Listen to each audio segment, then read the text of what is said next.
여러분, 어느 집에나 반드시 있어야 하는 것이지만 또 눈에 보이는 곳에 있어서는 안 되는 물건들이 있습니다. 네, 집에 들어가셔서 이것이 쉽게 눈에 보인다면 그 집은 항상 고민과 걱정을 안고 살아가시고 계실 것입니다. 여러분 안녕하세요, 이정민입니다. 여러분, 오늘의 이야기 다 들어보시고 여러분의 가정을 한번 둘러보십시오. 만일 이것들을 쉽게 찾을 수 없다면 지금 여러분의 가정은 충분한 부를 누리고 계실 것이며 또한 충분한 행복 역시 누리고 계실 것입니다. 물론 이와 반대라면 또 반대의 삶을 살고 계시겠죠.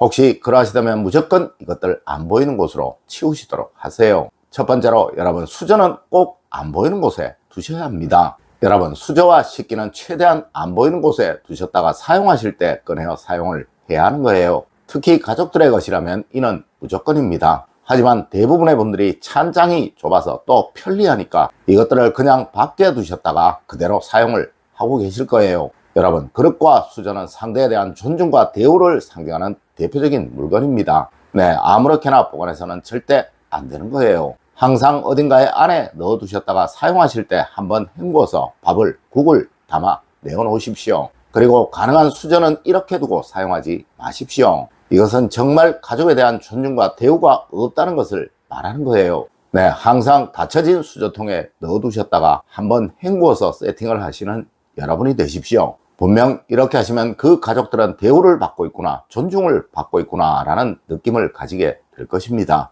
여러분, 내 아이들이, 내 배우자가 밖에서 존중받고 대우받도록 해주기 위해서는 내가 먼저 집에서 그렇게 해주어야 하는 거예요. 네, 좀 힘드시더라도 수저와 식기만은 꼭 소중하게 다뤄주세요. 두 번째로 여러분, 쌀은 최대한 안 보이는 곳에 보관하십시오.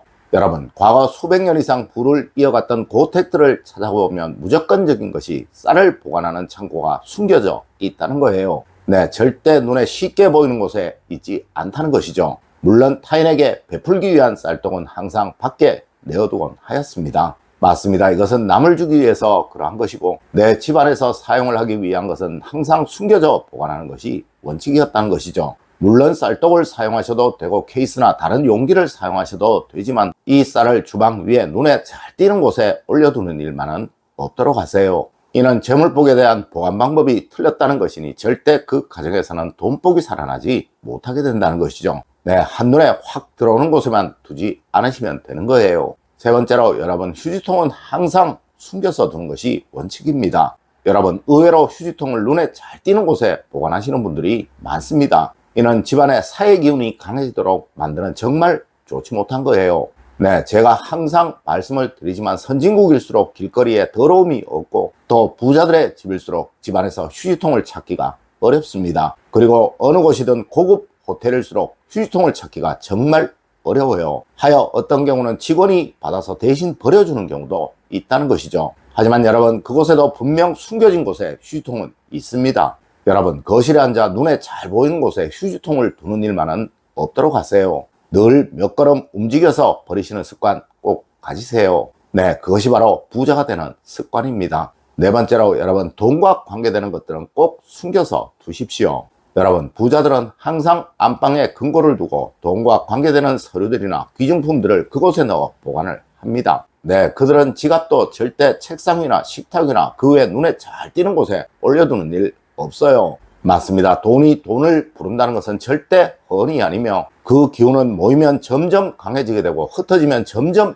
약해질 수밖에 없게 되며 특히 숨겨져서 모아서 보관이 된다면 그 기운은 아주 강해질 수밖에 없게 된다는 거예요. 물론 여러분도 집안에 꼭 금고를 두라는 것은 아닙니다. 네, 서랍에 넣어두셔도 되고 아니면 작은 케이스를 하나 구입하셔서 그곳에 보관하셔도 좋습니다. 다만 절대 눈에 잘 보이지 않는 곳에 보관하는 것, 그것은 잊지 마세요. 네, 그래야 여러분의 가정에 돈복이 강해지게 됩니다. 다섯 번째로 여러분, 날카로운 물건은 가능한 눈에 안 보이는 곳에 보관을 하십시오. 여러분, 부자들은 손톱깎이 하나도 절대 함부로 두지 않습니다. 하지만 보통은 그냥 낱개로 아무 곳에나 두고 쓰죠. 그리고 부자들은 절대 주방에 칼도 함부로 보관하지 않습니다. 하지만 대부분의 분들이 그냥 도마 위에 올려두고 사용들을 하시죠. 네, 눈에 잘 보이는 곳, 쓰기 편한 곳에 말입니다. 여러분, 부자가 되기 위해서는 무조건 하나만 꼭 명심하시면 되는 거예요. 조금 불편하고 조금 더 어렵고 조금 더 움직여야 하지만 항상 결과는 좋은 것, 그것만 꼭 하시면 된다는 것이죠.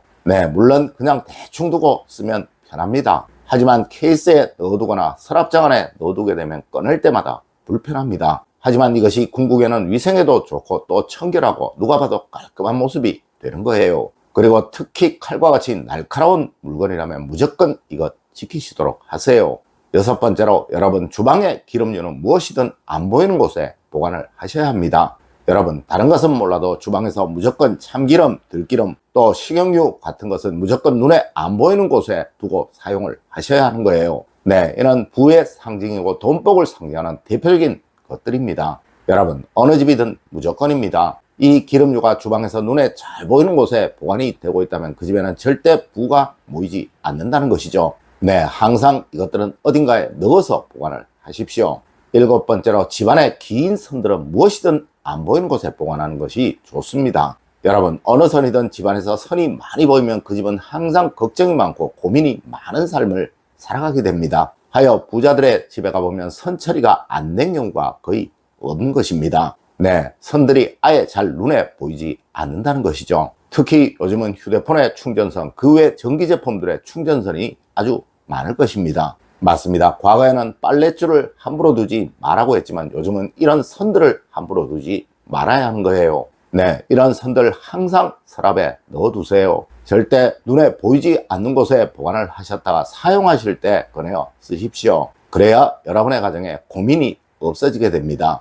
여덟 번째로, 반지나 시계, 목걸이는 무조건 안 보이는 곳에 보관을 하는 것입니다. 아마 많은 분들이 시계나 반지를 아무 곳에나 벗어두곤 하실 것입니다. 여러분, 작은 케이스를 하나 마련하세요. 이는 부자들의 무조건적인 습관이며 또 풍수적으로 부를 만드는 아주 좋은 습관입니다. 항상 매일 시계나 반지, 목걸이 같은 것들을 이곳에 넣어 보관을 하셨다가 사용하실 때 꺼내어 하십시오. 네, 며칠만 해보시면 분명 여러분 스스로가 그 가치를 느끼게 될 것이고 또 여러분에게 품위가 생기고 있는 것을 스스로 느끼게 될 것입니다. 맞습니다. 이런 것들은 풍수물품으로 너무나도 소중한 것들이에요. 네, 이런 것들을 아무 곳에나 올려두게 되면 절대 그 가정에는 부가 생성되지 않게 된다는 것이죠. 아홉 번째로, 여러분 이와 반대로 책과 펜은 무조건 잘 보이는 곳에 두세요. 여러분, 무조건 숨겨져야 하는 것이 있다면 또 이와 반대로 눈에 잘 보이는 곳에 보관이 되어야 하는 것이 있습니다. 네, 그 대표적인 것이 바로 책과 메모지, 펜 종류입니다. 이는 집안에 있는 모든 물건 중에 양기가 가장 강한 것이라 항상 눈에 잘 보이는 곳에 두고 사용을 하셔야 한다는 것이죠. 여러분, 지금 주변에서 펜을 찾아보세요. 만일 그 자리에서 지금 쉽게 펜을 찾을 수 있는 분이시라면 지금 충분한 부를 누리고 계실 것입니다. 하지만 펜을 쉽게 찾을 수 없는 분이라면 지금 돈 문제로 고생을 하고 계실 거예요. 여러분, 항상 책과 메모지, 펜은 눈에 잘 보이는 곳에 두세요. 그래야만 절대 여러분들은 살아가시는 동안 돈 문제로 고통을 받지 않게 되십니다. 오늘 제가 알려드린 이야기 여러분들 꼭 명심하시길 부탁드리며 오늘의 이야기를 마치도록 하겠습니다. 늘 올바른 흥과 올바른 지식을 여러분들께 전하도록 노력하겠습니다. 여러분, 긴 시간 감사드립니다. 감사합니다.